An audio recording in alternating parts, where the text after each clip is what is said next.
नमस्कार, सुदर्शन न्यूज में आपका स्वागत है। मैं हूं मुकेश कुमार और आप देख रहे हैं जवाब तो चाहिए। जवाब तो चाहिए में आज हम बात करेंगे राजधानी दिल्ली से करीब 80 किलोमीटर दूर देश की हृदय स्थली के पास बसे नूह जिले के मेवात की, जहां सावन माह में भी खुलकर हर हर महादेव कहने से पहले आपको 100 बार सोचना पड़ता है। वहां के मुल्ला मौलवियों से इजाजत लेनी होती है। पुलिस और प्रशासन भी इन अब्दुलों की मेजॉरिटी वाले नूह में कोई रिस्क उठाना नहीं चाहती। उन्हें पता है कि यदि उनकी इच्छा के खिलाफ गए तो प्रतिरोध होगा, भयंकर प्रतिरोध होगा, दंगे होंगे, घर जलेंगे, गोलियां चलेंगी, हत्याएं होंगी, जैसा कि 2023 में हुई थी। यदि प्रशासन का वश चले तो वो इस ब्रजमंडल यात्रा को ही बंद करवा दे, लेकिन उन्होंने ऐसा नहीं करके देश के बहुसंख्यक हिंदुओं पर गजब का एहसान किया है। लेकिन यह एहसान फ्री में नहीं है। इसके लिए उन्होंने इतने टर्म एंड कंडीशन लगाए हैं कि श्रद्धालु यात्रा और जलाभिषेक के दौरान भी खुलकर हर हर महादेव बोलने से हिचक रहे हैं। संवेदनशील क्षेत्र जो कि पूरा नूह जिला ही है, वहां श्रद्धालुओं को अघोषित तौर पर भगवा वेश में सड़क पर पैदल चलने की मनाही है। श्रद्धालुओं को मंदिर से करीब 20 से 25 किलोमीटर पहले पार्किंग में रोक दिया जाता है। फिर हरियाणा रोडवेज की बसों में उसे लाद कर मंदिरों तक पहुंचाता है और फिर पुलिस सुरक्षा में उन्हें पूजा करवाई जाती है, जलाभिषेक करवाया जाता है और फिर वापस पार्किंग में अपने वाहनों से जाने के लिए अलग सुरक्षित रास्ते से जाने के निर्देश दिए जाते हैं। इस यात्रा को पूरा कराने के लिए पूरे हरियाणा राज्य की पुलिस की ताकत लगी हुई है। प्रशासन का गला सूख रहा है। क्षेत्र के सभी एसपी, डीएम और कमिश्नर तक यात्रा से पहले नूह के मौलवी और मौलानाओं के साथ शांति बैठकें कर रहे हैं। उनसे शांति बनाए रखने की गुजारिश कर रहे हैं। उनसे कह रहे हैं कि भाई देख लो, नौकरी का सवाल है, कोई दंगा वंगा मत कर देना, बेचारे हिंदुओं को पूजा कर लेने दो। वो बस जलाभिषेक करेंगे और शांतिपूर्वक निकल जाएंगे। वो काफिर डीजे भी नहीं बजाएंगे, हर हर महादेव कहते हुए जत्थों से भी नहीं गुजरेंगे और उनके रूट भी तुम्हारी बस्तियों से दूर करने की हमने कोशिश की है। लेकिन अब हर जगह तो तुम ही हो, कहीं ना कहीं तो तुम्हें वो दिख ही जाएंगे, तो प्लीज उन पर पत्थर मत बरसाना। तुम्हें मेरी कसम, गोलियां तो बिल्कुल मत चलाना।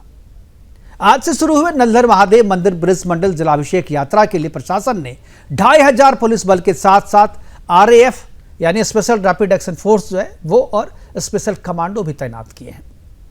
कहने को तो नूह और मेवात हिंदुस्तान का ही हिस्सा है, लेकिन हिंदुस्तान के कानून को भी यहाँ फूंक फूंक कर कदम उठाने पड़ते हैं।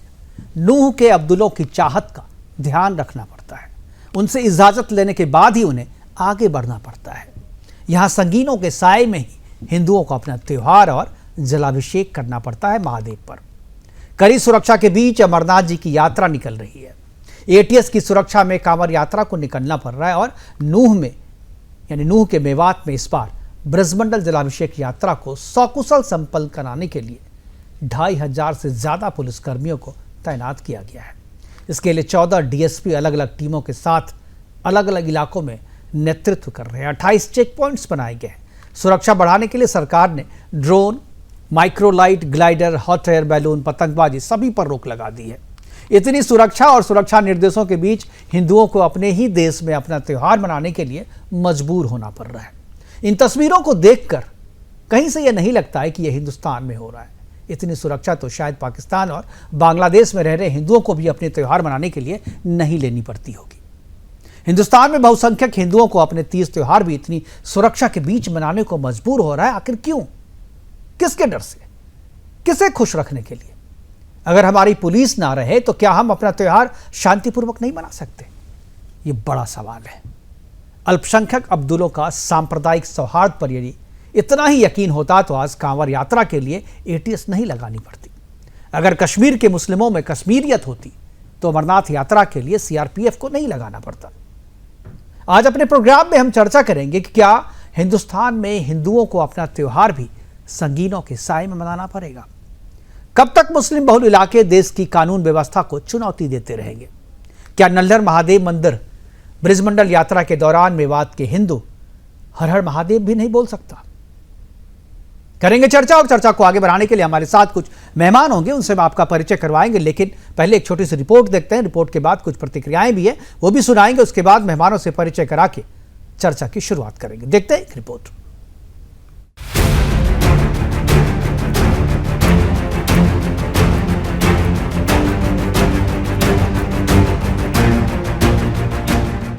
हरियाणा के नूह जिले में दोपहर 12:30 बजे ब्रजमंडल जलाभिषेक यात्रा नल्हड़ेश्वर मंदिर में जलाभिषेक के साथ शुरू हुई। यात्रा फिरोजपुर झिरका के झिरकेश्वर महादेव मंदिर गई। यहां से यात्रा श्रृंगार गांव के श्रृंगेश्वर महादेव मंदिर पहुंचकर संपन्न हुई। जलाभिषेक के लिए श्रद्धालुओं की भीड़ उमड़ पड़ी। तस्वीरों में आप देख सकते हैं लोग अपने भोलेनाथ पर जलाभिषेक करके कितने खुश दिख रहे हैं। लेकिन इस खुशी के लिए सरकार को कड़े सुरक्षा के इंतजाम करने पड़े। यात्रा को देखते हुए सरकार ने 24 घंटे के लिए यहां इंटरनेट और बल्क एसएमएस की सेवाएं बंद कर रखी हैं। ये आदेश रविवार 13 जुलाई रात 9 बजे से सोमवार 14 जुलाई रात 9 बजे तक लागू रहेंगे। हालांकि इस दौरान बैंकिंग और मोबाइल रिचार्ज से जुड़ी एसएमएस सुविधाएं पहले की तरह जारी रहेंगी। नूह जिले में 1ली से 12वीं तक के सभी प्राइवेट और सरकारी स्कूल बंद किए गए हैं। सनातनी हिंदुओं को घरों में नजरबंद कर दिया गया है। यात्रा के रूट पर आने वाले बाजार भी बंद पड़े हुए हैं। यात्रा के रूट पर आने वाली मांस की दुकानें और फैक्ट्री बंद की गई है। ट्रैफिक डाइवर्ट करते हुए भारी वाहनों की एंट्री पर भी रोक लगाई गई है। पूरे जिले में ड्रोन से निगरानी की जा रही है। पुलिस ने 2500 जवान तैनात किए हैं। इतनी सुरक्षा इसलिए की गई है ताकि 2023 की तरह इस्लामी आतंकी हमला न कर दें। 2023 की हिंसा में कई हिंदुओं की जिहादियों ने हत्या कर दी थी, जिनमें 2 गार्ड और एक वीएचपी का कार्यकर्ता था। इस हिंसा में करीब 200 लोग घायल हुए थे। आपको बता दें कि जुलाई 2023 में भी नूह में वीएचपी की ओर से ब्रजमंडल जलाभिषेक यात्रा निकाली जा रही थी। तभी इस्लामी कट्टरपंथियों की एक भीड़ ने यात्रा पर पत्थरबाजी और फायरिंग शुरू कर दी। इस हमले में कई गाड़ियों को आग लगा दी गई और नल्हड़ महादेव मंदिर में फंसे लोग भी सुरक्षित नहीं थे। पीड़ित हिंदुओं का कहना है कि नल्हड़ शिव मंदिर पर करीब 150 कट्टरपंथियों की भीड़ फायरिंग कर रही थी। इस मंदिर में सैकड़ों की संख्या में लोग फंसे हुए थे, जिन्हें पुलिस प्रशासन ने सोमवार की रात बाहर निकाला था। प्रत्यक्षदर्शियों के अनुसार हिंदुओं को निशाना बनाने वाली भीड़ अल्लाहू अकबर और पाकिस्तान जिंदाबाद के नारे लगा रही थी। मुस्लिम हमलावरों ने साइबर पुलिस स्टेशन को आग लगा दी। 150 से ज्यादा गाड़ियां जला दी। 2023 की घटना को दोहराया न जाए, इसलिए इस बार नायब सिंह सैनी की सरकार सुरक्षा व्यवस्था में कोई चूक नहीं करना चाहती। इस यात्रा से पहले पुलिस ने 87 केन डीजल को बरामद किया है और 3 लोगों को गिरफ्तार भी किया। बड़ा सवाल ये कि डीजल कहां जा रहा था और किस काम के लिए जा रहा था। इतना सब कुछ होने के बाद भी भाईचारे का ढोंग जारी है। इस बार की यात्रा के स्वागत के लिए मुस्लिमों को लगाया गया है। 2023 में यही जिहादी भीड़ हिंदुओं को खत्म करना चाहती थी और आज वो लोगों को पानी किस नियत से पिला रहे हैं, ये भी बड़ा सवाल है। देश भर में कहीं थूक जिहाद तो कहीं जूस में पेशाब मिलाकर पिलाया जा रहा है। जो हिंदू व्रत में होगा वो इनके हाथ से पानी कैसे पिएगा, ये बड़ा सवाल है। हिंदुओं को और प्रशासन को इस नकली भाईचारे वाले ढोंग से बाहर आना चाहिए। Bureau report, Sudarshan news.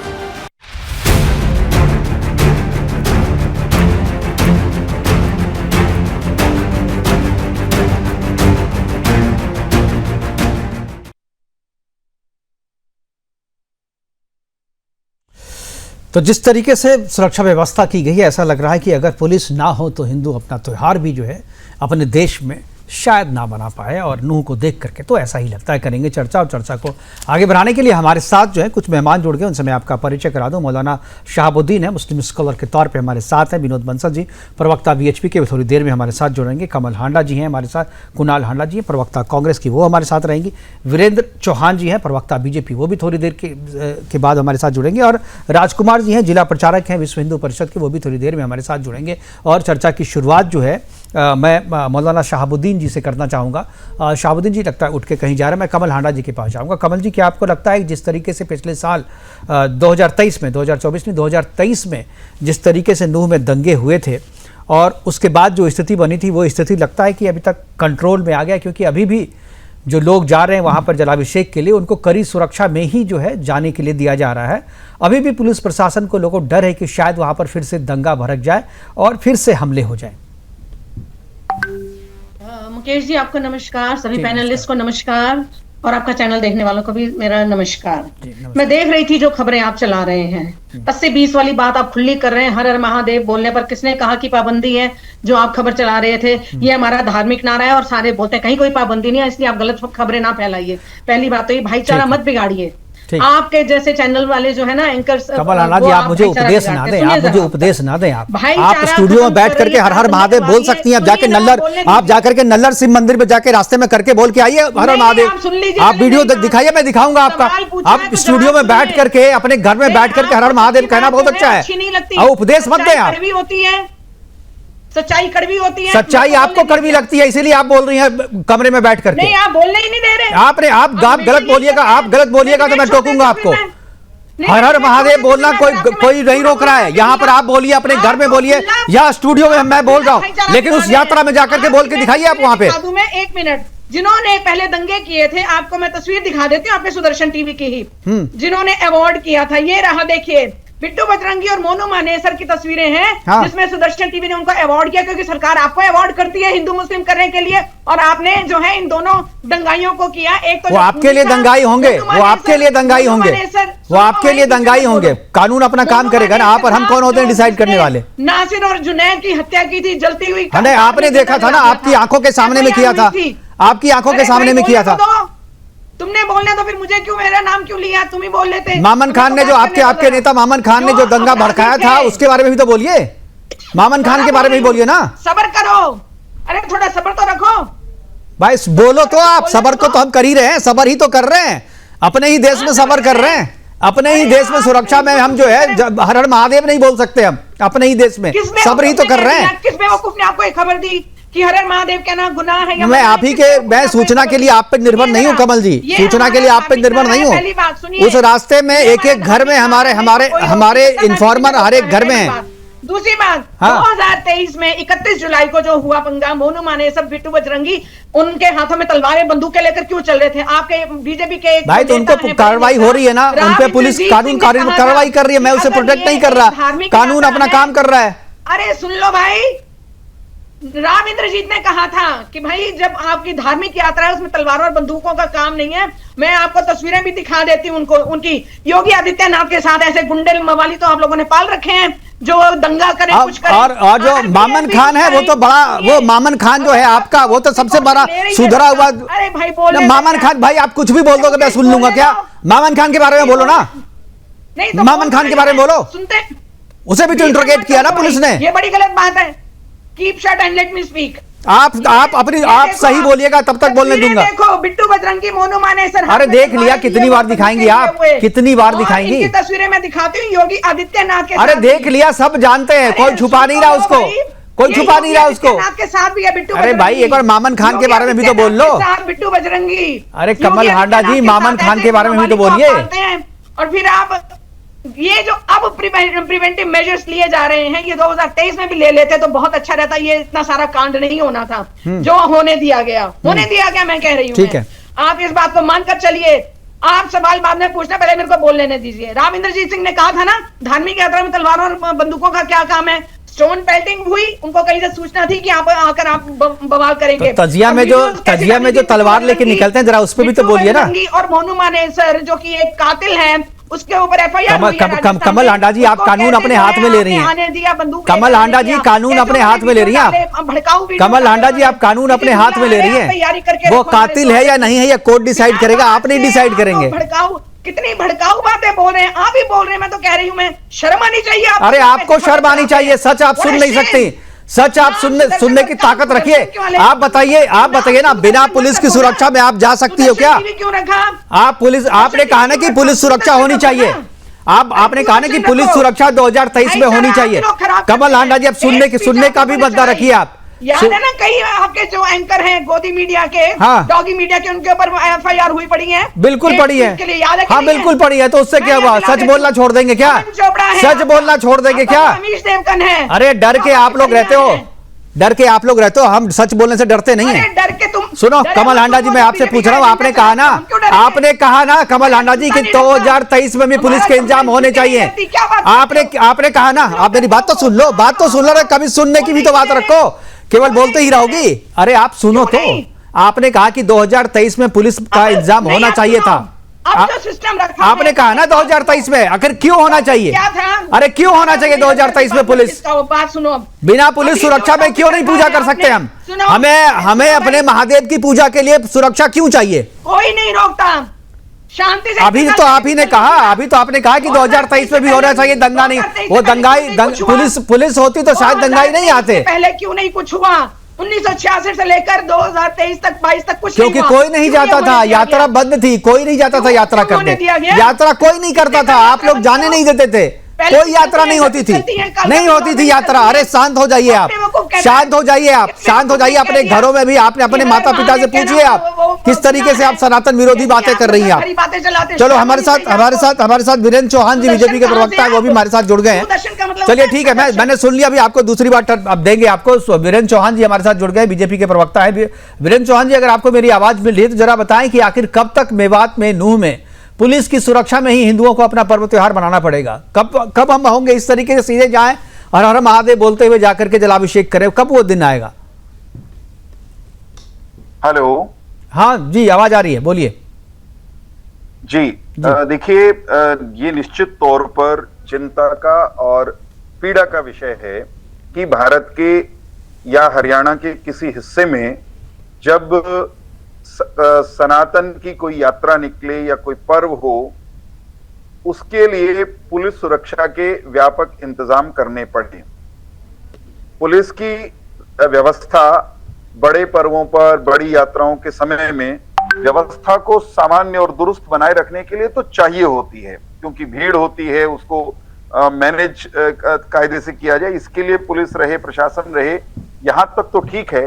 परंतु मैं इस बात को ईमानदारी से स्वीकार करता हूं कि नूह में हमें अपने सनातनी तीर्थयात्रियों की सुरक्षा के लिए, विशेष सुरक्षा के लिए विशेष इंतजाम करने पड़ते हैं और अब भी पड़ रहे हैं। मैं ये कहूंगा कि ये जो स्थिति है ये सामान्य स्थिति नहीं है।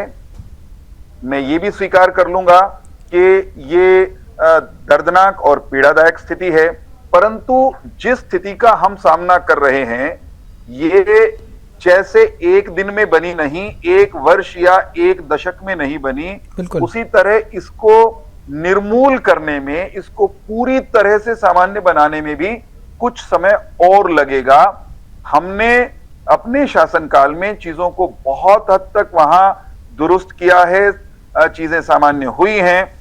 अभी जो एहतियात के तौर पर व्यवस्थाएं की जा रही हैं, उनको एहतियात के तौर पर की जा रही व्यवस्थाओं के तौर पर ही देखा जाना चाहिए। एहतियात बरतना इसलिए जरूरी है कि नूह का जो क्षेत्र है उस इलाके में कट्टरपंथियों को कांग्रेस के शासनकाल में, जो कि राज्य में अधिकांश समय सत्ता में रही है, और दूसरे भी दल, गैर भाजपा दलों का जब शासन रहा, तो एक संप्रदाय के तुष्टीकरण की जो गलत परंपरा चली हुई थी, उसके कारण जो गलत एलिमेंट थे, असामाजिक तत्व थे, सांप्रदायिक कट्टरपंथी थे, जो नूह के अल्पसंख्यक हिंदू समाज को, सनातनी समाज को असहज करते थे, निरंतर परेशान करते थे, उनको सरकारों का संरक्षण मिलता रहा और उसके कारण उनके हौसले इस हद तक बढ़े कि जब एक ब्रजमंडल यात्रा निकलने लगी तो उस पर बहुत खतरनाक तरीके से हमला हुआ। वो दृश्य भूले नहीं जा सकते, जिस तरह से यात्रियों को घेर करके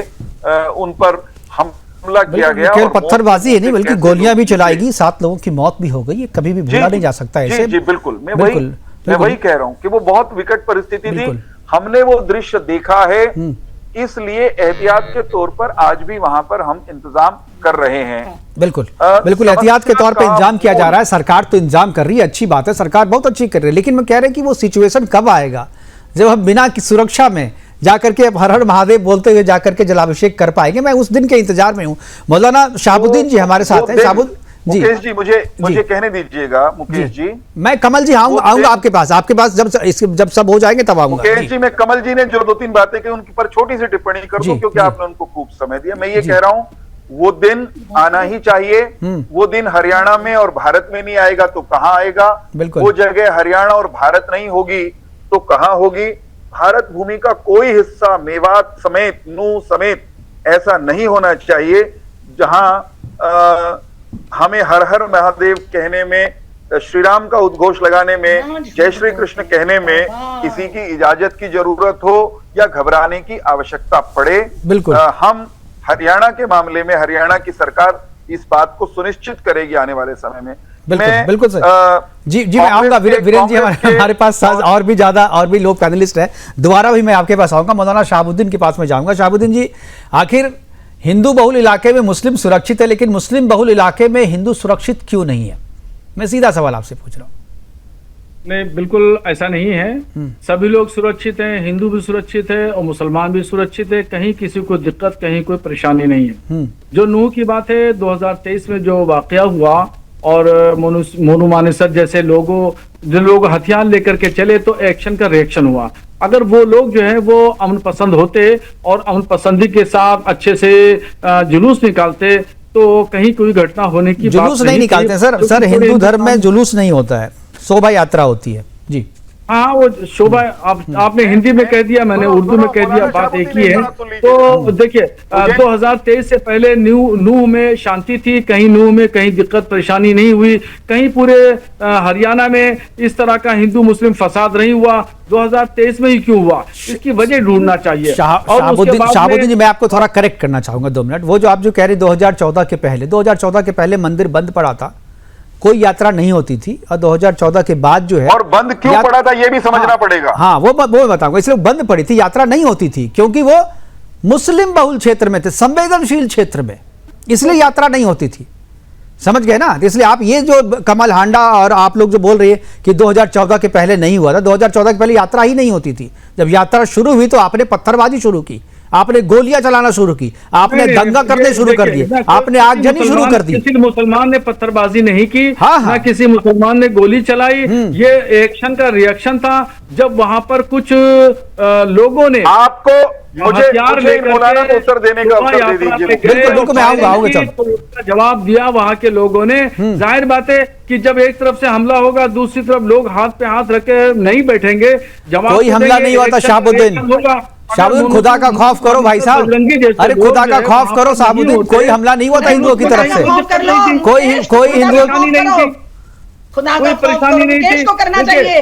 पूरे अरे मैं खुदा का खौफ नहीं करता, मैं खुदा को नहीं मानता, आप मानो। मैं मेरे अपने भगवान है, हमारे शिव हैं। जी बोलो शहाबुद्दीन जी। मैं मुकेश जी, मैं बीच में बोलना चाहूंगा। हाँ जी, मैं आऊंगा। राजकुमार जी, मैं आप ही के पास आ रहा हूँ, क्योंकि मैं शहाबुद्दीन जी, आपने जो बोला, मैं राजकुमार जी को इसीलिए बिठाया हूँ।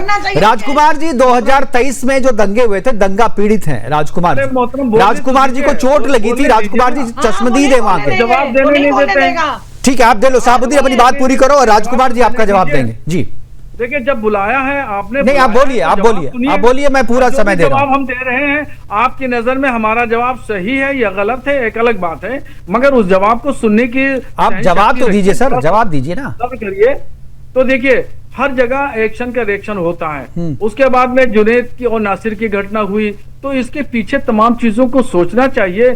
कौन लोग हैं जो हिंदुस्तान के कल्चर को, तहजीब को, मिलीजुली यकजहती को, मुस्लिम हिंदू मुस्लिम भाईचारे को खत्म कर रहे हैं? ये कौन लोग हैं? ये ऐसा नहीं है, ये कोई धर्म युद्ध नहीं है, न हिंदू। ये तो आप खुद ही बताएंगे ना शहाबुद्दीन जी, ये तो आप लोग खुद ही बताएंगे कौन मतलब इसको तोड़ रहा है, कौन इसको वो। शहाबुद्दीन जी ठीक है, मैं समझ गया आपकी बात, समझ गया। अब राजकुमारी जवाब देंगे। हो गया शहाबुद्दीन, मैं समझ गया आप क्या बोल रहे हैं, मैं समझ गया, दर्शक भी समझ गए। अब राजकुमार जी से जवाब दे लीजिए। अब मोनू मानेसर वाली बात जो आप इससे जोड़ रहे हैं, मोनू मानेसर गौ सेवक है, गौ रक्षक है। अब वो जुनैद की हत्या उसके संदर्भ में हुई थी, और उसके लिए कौन जिम्मेदार है? नहीं, कानून अपना काम कर रहा है, कोर्ट में केस है, इसलिए उसको इस घटना से जोड़ने की कोई जरूरत नहीं है। आप लोग जबरदस्ती जोड़ रहे हैं उसको। जी राजकुमार जी। क्यों जोड़ रहे हैं जबरदस्ती? फोटो नहीं दिखाई मैंने। अरे आप कमल जी, आप प्लीज, सबको अपना सबको आपका टर्म आएगा तब बोलिएगा ना। जी राजकुमार जी। मैं सुदर्शन टीवी के सभी दर्शकों को नमस्कार करता हूं जी। मैं राजकुमार विश्व हिंदू परिषद से। जब हमने यात्रा शुरू की थी 2023 में, उस समय बिल्कुल और शांति से हमने यात्रा शुरू की थी। लेकिन जैसे ही हम मंदिर से बाहर निकले दर्शन करके, हमारे को चारों तरफ से घेर लिया गया। उस समय तक बताया जाए हमारे पास कहां पे रिवॉल्वर थी, कहां पे हथियार थे, कहां पे क्या था। उसके बाद जब हमारे को मारा गया, किस लिए मारा गया, सबसे पहले तो ये बताया जाए साबुद्दीन जी। उसके बाद ये बताए हमारी क्या गलती थी जो आप लोगों ने हम पर अटैक करवाया, ये बताइए। आप बताइए शाहबुद्दीन। ये लोग जो आप कह रहे थे हथियार तो भाई लेकर के वो तो मंदिर से पूजा करके निकल रहे थे, हमला हुआ। कोई अटैक नहीं किया, अब किसी ने कोई अटैक नहीं किया, कोई अटैक नहीं करता है। हर जगह कुछ न कुछ शरारती तत्व लोग होते हैं, ठीक है, और वो इस तरीके और शरारती तत्वों की संख्या जो है वो हजारों में होती है, कुछ नहीं होती है, हजारों में थे जिन पे एफआईआर दर्ज हुए, 63 से ज्यादा, 63 के आसपास। मस्जिद पे भगवा झंडा कौन लगा रहा था? अरे भाई आप कहीं की बात कहीं में मत जोड़िए ना, कहीं की बात कहीं मत जोड़िए, फिर कहीं की बात कहीं पर मत जोड़िए ना। अभी मेवात की बात हो रही, वहां कीजिए ना। लोगों ने फायरिंग की तो उसका, अरे आप कहीं की बात कहीं मत जोड़िए। अमितोष के पास मैं जाऊंगा। अमितोष जी विश्व हिंदू परिषद के राष्ट्रीय प्रवक्ता हैं, अधिवक्ता भी हैं, और इस मामले पे बहुत अच्छी समझ रखते हैं। जी अमितोष, पूरी चर्चा आपने सुनी, और जो सवाल हमने उठाया कि आखिर वो दिन कब आएगा जब हिंदू जो है हिंदुस्तान में कम से कम मंदिर में पूजा करने के लिए पुलिस की सुरक्षा नहीं लेनी पड़ेगी उसे। जी मुकेश जी धन्यवाद, बहुत बहुत धन्यवाद। मैंने पूरी चर्चा सुनी, लेकिन आश्चर्यजनक रहा कि जिस तरह से कांग्रेस प्रवक्ता और शहाबुद्दीन ने यहाँ पर एक पूरा नैरेटिव जो इसमें एक्सपर्ट है और प्रयास करते हैं उसको कन्वर्ट करने का प्रयास करा। एक हिंदू अपनी शोभा यात्रा निकालता है और शांति से निकालता है, लेकिन फिर भी ब्लेम उस हिंदू पे आ जाता है। और कांग्रेस की पीड़ा क्या है मुकेश जी? कांग्रेस की पीड़ा यह है कि जिस प्रदीप कुमार बजरंग दल के कार्यकर्ता को जिस व्यक्ति ने मारा, उसके लिंक कांग्रेस से आए थे एफआईआर के अंदर में। ये उनकी पीड़ा है कि वो लिंक सामने कैसे आ गए। कांग्रेस की पीड़ा ये है कि जब भी लव जिहाद की देश में बात होती है तो असमर कादरी इनका मध्य प्रदेश के अंदर में आ जाता है, जो 20 लाख रुपए रेट लगा हुआ आता है वो सामने आती है। इनकी पीड़ा ये है कि मतलूब अहमद और दिल्ली जहांगीरपुरी के दंगों में कांग्रेस काउंसलर के नाम सबके सामने आ जाते हैं, उसको प्रिवेंट करना उनकी दिक्कत ये है। आप बताइए ना क्या होता है कांवड़ यात्रा के अंदर 13 जुलाई को कश्मीर पंडित काला दिवस मनाते हैं, उस दिन 1.5 किलोमीटर तक आप सीधे लेकिन बरेली के अंदर में तेजराम को मार दिया जाता है। क्यों? क्योंकि डीजे बजाने पे आपत्ति करता है मुहर्रम के अंदर में, लेकिन उसमें कांग्रेस प्रवक्ता चुप हो जाते हैं। मुहर्रम के अंदर में उज्जैन के अंदर में भीड़ लड़ लेती है पुलिस प्रशासन से, लेकिन कांग्रेस करता चुप हो जाते हैं। बिहार के अंदर में किस तरह से अजय यादव को मुहर्रम में मार दिया जाता है, कांग्रेस प्रवक्ता चुप हो जाते हैं। Many communist messages West Bengal, Congress प्रवक्ता चुप। पॉलिसी के झंडे लगा देते हैं, कांग्रेस प्रवक्ता चुप। स्टोन वेंडिंग कांग्रेस प्रवक्ता चुप। लेकिन बरेली के अंदर में कांग्रेस प्रवक्ता तब का चले जाते हैं भाई जब कांवड़ को निकलने नहीं दिया जाता है मुस्लिम डोमिनेटेड एरिया से। बिहार सिवान के अंदर में 62 साल के लड़के को मार दिया जाता है, आदमी को, कांवड़िया को। कहा चले गए कांग्रेस प्रवक्ता? लेकिन नू के अंदर में 16 टुकड़े कर गए थे बजरंग दल के कार्यकर्ता के। इनका क्या है? इनका है हिंदू की शोभा यात्रा हिंदू पिटता है। आप नैरेटिव गलत सेट कर रहे हैं। दंगे होते हैं तो भाजपा है, कहां चले जाते कांग्रेस प्रवक्ता? मुकेश बताना जब ऐसे हम कहते हैं ये गुंडे हैं, कांवड़ यात्रा में गुंडे और अपराधी का नाम दिया था ना, कहां चली गई थी कमला जी? लेकिन ये चुप हो जाते हैं, मौन धारण क्यों? क्योंकि जी कहते हैं शाहबुद्दीन को शाहबुद्दीन जी कहते हैं। लेकिन क्या होता है जब जब हिंदू मरता है कांग्रेस चुप होती है, और इतिहास है। अरे कमला जी उठा के देखिए इतिहास कांग्रेस का। 1966 में गोली चलवा दी थी संतों के ऊपर में। आपका इतिहास रंगे हाथों से लगा हुआ है, आप उसको कम से कम पलटिए। ठीक है अमितोष जी, जो कमल हांडा जी जवाब देना चाह रही है उनके पास भी जाएंगे, लेकिन वक्त हो चला एक छोटे से ब्रेक का। ब्रेक के बाद वापस आ गए तो कमल हांडा जो जवाब देना चाहती हैं उनसे जवाब लेंगे, और उसके बाद जो है जो हमारे साथ वीरेंद्र चौहान जी उनके पास आएंगे। बात में सावन के दौरान भी हम हर हर महादेव जो है खुल करके नहीं बोल सकते, बोलने में डर लगता है, और कमल हांडा जी को परेशानी हो रही कि हम ऐसा क्यों बोल रहे हैं। कमल हांडा जी बताइए क्यों परेशानी हो रही है आपको? मेरे को परेशानी नहीं हो रही है। मेरे को जब विश्व हिंदू परिषद के बंदे ने बोला कि कांग्रेस तुष्टिकरण की करती है, अरे भैया तुम तो हिंदुओं के भी सगे नहीं हो, पहले अब चुपचाप सुनना। तुम विश्व हिंदू परिषद नहीं हो, विश्व हिंदू प्रॉब्लम हो। कमल हांडा जी प्लीज भाषा की मर्यादा का ख्याल रखें, भाषा की मर्यादा का ख्याल रखें। जी कमल हांडा। वीरेंद्र तो मैं नहीं बोलूंगी, भीरू है, कम्युनल करप्ट और कंफ्यूज है बीजेपी का प्रवक्ता। तो इनको ये पता होना चाहिए कि ये कितना भाईचारा इनका पाकिस्तान के साथ है कि भाजपा एससीओ में जब मीटिंग हुई चाइना में, महिला को पहले तो ये बताइए कि मैं तो बोला ही नहीं, मैं तो चुप बैठ के सुन रहा हूँ इसकी मूर्खतापूर्ण बातें। राजनाथ सिंह के मुंह से एक शब्द नहीं निकला कि पाकिस्तान का बोले, सीमा पार से टेररिज्म मैंने तो एक वाक्य नहीं बोला और ये फटी पड़ी है बिना मतलब के। दूसरी बात, सनातन डिजर्व ही नहीं करती डिबेट में आना। तो सनातनी होने के लिए विवाहित होना जरूरी है, जो कि ना तो योगी आदित्यनाथ है ना ही प्रधानमंत्री है, तो इनको क्या पता अज्ञानी महिला, तुम बताओगे हमें, है ना? अज्ञानी, 2% में ट्रोल आर्मी अरे कमल हांडा जी, आप तुम काम करके मत बोलिए ना, आप अच्छी भाषा से भी आप अपनी बातें रख सकती हैं। मत बोलना, पढ़े लिखे की तरह बात करें ना कमल हांडा जी, पढ़े लिखे लोगों की तरह बात करें, तुम काम करने की क्या जरूरत है? यात्राएं निकल रही हैं, कोई कभी कुछ प्रॉब्लम नहीं हुई, हमने नहीं देखा कहीं मार का। अरे आपके टाइम में यात्रा बंद हो चुकी थी कमल हांडा जी, आप जरा सा अपडेट तो रहिए। यात्रा आपके समय में बंद हो चुकी थी। वीरेंद्र चौहान जी बोलना चाह रहे हैं, ठीक है और बिट्टू, ठीक है, मोनू मानेसर और बिट्टू बजरंगी से आगे निकलिए, दुनिया बहुत आगे निकल गई है। और बिट्टू बजरंगी को आपने बंद करवाया हुआ है ना, अभी हाउस अरेस्ट करवा दिया है, वो बेचारा अभी जलाभिषेक भी नहीं कर सकते, हाउस अरेस्ट करवाया हुआ उसे। वीरेंद्र चौहान जी, ठीक है, वीरेंद्र नॉलेज अपडेट करो, देखिए मिली हुई है, बहुत देख लेना गूगल करके। को रोक देंगे तो मैं बात करूंगा, अन्यथा मैं तो डिबेट से जाना पसंद करूंगा। बहुत निचले दर्जे की, बहुत अच्छी बात है। जी वीरेंद्र जी बोलिए। तुमने भी कुछ अच्छा तो बोलना नहीं है। हाँ ठीक है, बहुत विनम्रता से एक बात कह। अरे कमल हांडा जी, दूसरे को भी बोलने दीजिए ना, दर्शक केवल आपको सुनने के लिए नहीं आए हैं। बहुत टोकता है। ठीक है जी वीरेंद्र जी। जी मैं ये कह रहा हूँ, नूह की मेवात की जो समस्या है वो कांग्रेस की जो, फिर मुझे आपको म्यूट करना पड़ेगा कमल हांडा जी, आप बोलिएगा मुझे म्यूट कर देते हैं जी। नहीं, आप ऐसे ही बोलने ही नहीं देते, इतना वो सारे दांत निकाल रहे हैं।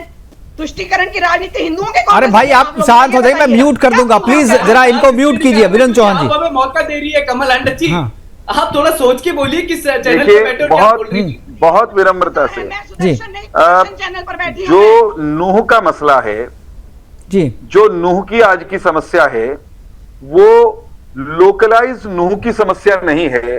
बिल्कुल। देश भर में जब जहां कांग्रेस की चली तब कांग्रेस ने यही खेल खेला है जो जिसके कारण से नूह में विष फैला है। आपने कांग्रेस की प्रवक्ता का वक्तव्य सुना, आपके दर्शकों ने भी सुना, वो मोनू मानेसर और बिट्टू से बाहर जा नहीं पा रही और उन्हें सनातन को, विश्व हिंदू परिषद को, हिंदू को कोसने में कतई ग्लानि नहीं हो रही। ये उसी कुनबे की हैं जिस कुनबे के कुछ सदस्य सनातन को भयानक बीमारी तक कह देते हैं। ये उसी कुनबे की हैं जिस कुनबे की कायरता के कारण और सांप्रदायिक राजनीति के कारण देश बटा, भारत माता के टुकड़े हुए। ये उसी कुनबे की प्रतिनिधि है ना मित्रवर, जिस कुनबे ने भगवान श्री राम के अयोध्या में मंदिर के निर्माण का आखिरी दम तक, आखिरी घड़ी तक विरोध किया और जब बन गया तब भी राहुल गांधी को यह कहते सुना गया कि अगर हमारी सरकार होती तो पलट देते इस निर्णय को। तो इनसे हमें बहुत ज्यादा उम्मीद नहीं है। हिंदू धर्म, सनातन धर्म, भारतीय परंपराओं, संस्कृति, भारतीय संस्कृति, उसके मान बिंदुओं के प्रति इनके मन में जहर भरा पड़ा है। जहां मौका मिलता है वो फन उठा करके ये लोग खड़े हो जाते हैं और जहर उगलने लगते हैं। परंतु भारत बदल गया है, हरियाणा बदल रहा है। आने वाले समय में बहुत जल्द, मुकेश जी आपको निराश नहीं करेंगे हम, बहुत जल्द नूह की तस्वीर में जो ये छोटे मोटे काले धब्बे दिखाई दे रहे हैं ना, इनको भी हम मिटा देंगे और भारत का कोई 1 इंच, हरियाणा का कोई 1 इंच, 1 किलोमीटर क्षेत्र ऐसा नहीं रहेगा जहां किसी को जय श्री राम, हर हर महादेव या योगी राज कृष्ण की या भारत माता की जय बोलने के लिए या वंदे मातरम बोलने के लिए अपने ही किसी हिंदुस्तानी के आक्रोश का सामना करना पड़े। हम दुष्टों को आड़े हाथों ले रहे हैं, शैतानों को सीधा करने में लगे हुए हैं। हम ही करेंगे और कोई करेगा बिल्कुल। उम्मीद भी आप ही से है, इसीलिए सवाल भी आप ही से पूछे जा रहे हैं। बिल्कुल बिल्कुल बिल्कुल। मौलाना शहाबुद्दीन, ये भी कह रहा हूं बिल्कुल कि गलती से मुकेश जी जी जी जी जी जल्दी फिनिश करें जी। बार अगर कांग्रेस की सरकार आ गई होती तो यात्रा पर प्रतिबंध लगा देते। ऐसे निकृष्ट लोग आज भी हैं और आपके पैनल पर आकर बैठ गए हैं जो इतना बड़ा झूठ बोल सकते हैं कि किसी मुसलमान ने गोली नहीं चलाई, किसी मुसलमान ने पत्थर नहीं फेंका। कमाल के लोग हैं जो अपनी सालाना धार्मिक यात्रा करते हुए हिंदू हर हर महादेव का, हर हर बम बम का नारा लगाते हुए सड़कों पर निकले थे, आध्यात्मिक यात्रा पर थे। उन पर हिंसक होकर के हमला करने वाले लोगों का निर्लज्जता के साथ बचाव करने वाले लोग हैं। जबकि उनके विधायक का नाम साजिशकर्ताओं में है, पुलिस ने एफआईआर में दर्ज किया है। मैं कह रहा हूं इनके विधायक का नाम जो है साजिशकर्ताओं में शामिल है, फिर भी ये बोल रही है। मुझे कांग्रेस के चरित्र पर मुझे भरोसा है, वो जो करेंगे वो करेंगे। ये मौलाना साहब से पूछता हूँ, मौलाना साहब आपका इस्लाम इतनी झूठ बोलने की इजाजत देता है क्या? मौलाना शहाबुद्दीन, क्या इस्लाम इस बात की इजाजत देता है कि आप इतना झूठ बोल कर भी जन्नत के दरवाजे पर जा खड़े होंगे? अरे शर्म आनी चाहिए आप। बिल्कुल मौलाना साहब आपसे पूछा जा रहा है। ठीक है वीरेंद्र जी, आपने मौलाना साहब से पूछा है, मौलाना साहब जवाब देंगे। शहाबुद्दीन जी जी क्या पूछा है बताएं। इन्होंने कहा कि क्या आपका जो मजहब है क्या इजाजत देता है कि इस तरीके से झूठ बोल करके आप चीजों को रखें, जो वहां पर कोई मुसलमान था ही नहीं, किसी ने पत्थरबाजी की ही नहीं। जी मैंने देखिए आपको बताया था कि एक्शन का रिएक्शन हर जगह होता है, कहीं ये फितरी बात है, ये इंसान की फितरत है। इनको समझ नहीं आता, कोई अत्याचार मैंने झूठ नहीं ये बोला है। ये कल को कहेंगे ये अनपढ़ हैं, ये अनपढ़। और कमल हांडा जी को जरा सा म्यूट कर दीजिए, कमल हांडा जी को म्यूट कीजिए। जी हाँ बोलिए बोलने देंगे जी हाँ बोलिए। तो देखिए खामोशी के साथ सबकी सुनता हूँ, उसके बाद मेरे दरमियान आप भी बोलते हैं और दूसरे लोग भी बोलते हैं। अरे वही बोल रहे हैं जिनको आप वोट दे के जितवाते हैं ना, वही बोल रही हैं बीच में, और कोई नहीं बोल रहा है। ये डिबेट का तरीका नहीं होता है मुकेश जी, ये डिबेट का तरीका नहीं है। अब मैं क्या करूं, कांग्रेस की प्रवक्ता है ही ऐसी, मैं उनको रोक रहा हूँ, रुक नहीं रही, सबके बीच में बोल दे रही है। नहीं आप भी अभी मैं बोलूंगा तो अब मैं कुछ अब आपको पूरा समय, जल्दी बोलिए, समय हमारे पास कम हो रहा है। जी फिर आप सफाई देंगे। जी बोलिए। देखिए हर जगह ये फितरी बात है, हिंदुस्तान में कभी भी हिंदुस्तान में इस्लाम की और हिंदुओं से जंग नहीं हुई, लड़ाई नहीं हुई।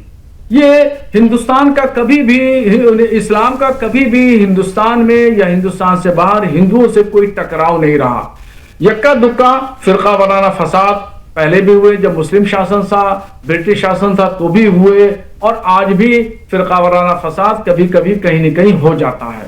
तो ये इतना बड़ा देश है, तो इस देश में इस तरह की घटनाएं हो जाना कोई मामूली बात है। इसको जो है बहुत ज्यादा आप जो है वो हिंदू मुस्लिम को करके पस मंजर में मत देखिए। और देखिए अभी होता कैसे, बहरेच में आपने देखा होगा, जब बहरेच में यात्रा निकल रही थी तो वहां पर एक मुस्लिम घर के ऊपर एक ईद मिलादुन नबी का झंडा लगा था। तो वहां पर एक नौजवान हिंदू लड़का ऊपर चढ़ता है और वो झंडा उतार करके भगवा झंडा लगाता है, तो उस घर वाले को गुस्सा आता है, वो गोली मार देता है। तो क्या जरूरत थी घर के अंदर घुस करके और ईद मिलादुन नबी का झंडा उतार के भगवा झंडा लगाने की? तो एक्शन का रिएक्शन हुआ। ऐसे ही जो है वो दिल्ली में दंगा हुआ।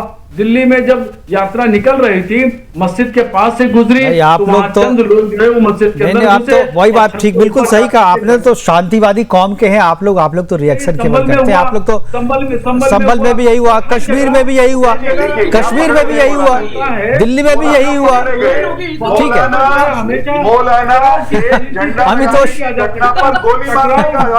नहीं होना चाहिए। चलिए हमारे पास समय कमी है, आज की जवाब देने के लिए एक बार अमितोष जी को, मैं सबको म्यूट कर दीजिए, अमितोष को एक बार बोलूंगा, मौलाना साहब को थोड़ा जवाब दे दीजिए, प्रोग्राम को वाइंड अप करने का समय हो रहा है। अमितोष मुकेश जी कितने भोले लोग हैं, इनकी तो कभी कोई गलती हुई नहीं है। ये यात्रा के लिए रोकते नहीं है, ये क्या करते हैं, कावड़ों पे पत्थर फेंक देते हैं, मीट फेंक देते हैं, थूक देते हैं। ये अपने नाम बदल के मीट खिला देते हैं। ये नूह में क्या करते हैं, ये 16 टुकड़े मार देते हैं। क्यों? क्योंकि रिएक्शन है मुकेश जी। हिंदू ने क्योंकि इन्हें कानून व्यवस्था पे तो यकीन है नहीं। 9% मुस्लिम रहते हैं। बिल्कुल वहां शोभा यात्रा निकाल कैसे रहा है हिंदू? कावड़ मुस्लिम एरिया में जा क्यों रहा है? जन्मोत्सव के लिए डोनेशन मांगने चला कैसे गया? तेजराम ने मोहर्रम में डीजे बजने से रोक कैसे दिया? इंद्रजीत ने मोहर्रम का विरोध कैसे कर दिया? ठीक है सर, बिल्कुल हमारे पास समय की कमी है। राजकुमार जी बहुत देर से बैठे हुए हैं, चूंकि मैंने राजकुमार जी को इसलिए बुलाया था यहाँ पे क्योंकि 2023 में जो यात्रा निकली थी उसमें जो दंगे हुए थे, इन्होंने चश्मदीद थे ये देखा था। मैं राजकुमार जी समय की कमी, मैं चाहूंगा कि एक बार जरा सा 2023 की तस्वीर हमारे दर्शकों के सामने रखे जो आपने देखी थी। मुकेश जी ऐसा है, जैसे ही हम मंदिर से निकले थे हमें चारों तरफ से घेर लिया गया था, हमारी गाड़ियों के ऊपर पथराव शुरू कर दिया था और हम अपने बचाव के लिए जब निकले थे तो हमारे सर पे जो है पत्थरों से और लाठी डंडों से, यहाँ तक की तलवारों से, मैं तो मुकेश जी आप यकीन करिए चाहे ना करिए, मेरी तो गर्दन ही काट दी थी किसी ने, लेकिन वो तो भगवान की कृपा है, भोलेनाथ की कृपा से मैं बच के आ गया। और जब जैसे ही मैं मतलब हॉस्पिटल में पहुंचा तो उस समय उन्होंने जो है ऐसा ट्रीट किया, वहां पे शायद कोई मुसलमान ही था जो ट्रीट करने वाला था, उसने जो है सूखी पट्टी लगाई और कहा जी आप चले जाओ यहाँ से। तो बचते बचाते किसी तरह से मैं वापस मंदिर में पहुंचा था। ऐसा भयानक दृश्य मैंने मेरी जिंदगी में नहीं देखा। और ये शहाबुद्दीन जी जो कह रहे कि हमारे पास हथियार नहीं थे, कहां से आई AK-47? वहां से ऊपर पहाड़ों के ऊपर से जो है गोलियां बरसाई जा रही थी और ऐसा लग रहा था मुकेश जी अकभी हम लोग घर पे वापस, उस समय हम 5000 आदमी मंदिर में थे, हमें ये लगता था जी हम पहुंच ही नहीं पाएंगे अपने घरों में। और ये तो शुक्र है बीजेपी सरकार का, यदि कांग्रेस सरकार होती या और कोई सरकार होती तो हम बचने के लायक नहीं थे मुकेश। बिल्कुल नहीं तब आप बच जाते, क्योंकि आप मंदिर ही नहीं जा पाते ना, क्योंकि यात्रा तो बंद थी, वो तो खुलती ही नहीं, तो आप जाते ही नहीं, तो उस तरीके से तो आप बच ही जाते। फिलहाल हमारे साथ जुड़ने के लिए वीरेन चौहान जी, ठीक है 30 सेकंड वीरेन जी। लड़ाई इसी बात की है कि इस्लाम के नाम पर इस्लाम के पैरोकार कसम खाकर झूठ बोल लेते हैं, सत्य को अस्वीकार कर लेते हैं और ये कह देते हैं ना, इन्होंने जो कहा मौलाना साहब ने उसका अर्थ ये है कि बाबर भारत आया नहीं, आया तो उसने हथियार उठाया नहीं, टीपू सुल्तान उसने राम मंदिर उसने तोड़ा नहीं, बहुत सारी चीजें हैं इसी बीच की बात। लेकिन मैं उस पर रिएक्ट इसलिए नहीं करता हूं क्योंकि अब जनता हमारी जान चुकी है, अब ऐसे लोगों का जवाब जनता खुद दे देती है।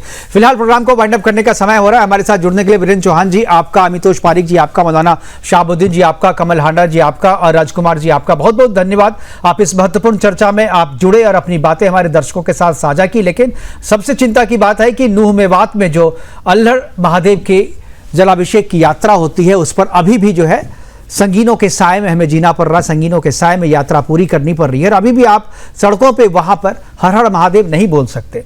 प्रशासन अपना काम कर रहा है क्योंकि प्रशासन के ऊपर भी दबाव है, प्रशासन नहीं चाहता कि किसी भी तरीके की लॉ एंड ऑर्डर की स्थिति बिगड़े। लेकिन ये स्थिति कब सुधरेगी? जब मुसलमान सुधरेंगे और मुसलमान फिलहाल सुधरते नजर नहीं आ रहे। इसलिए सुधरना आपको होगा, ताकतवर आपको बनना होगा और स्थिति वो कायम करनी पड़ेगी जिसमें आप खुलकर अपने महादेव की पूजा कर सकें। फिलहाल अभी के लिए इतना ही, दीजिए इजाजत, नमस्कार।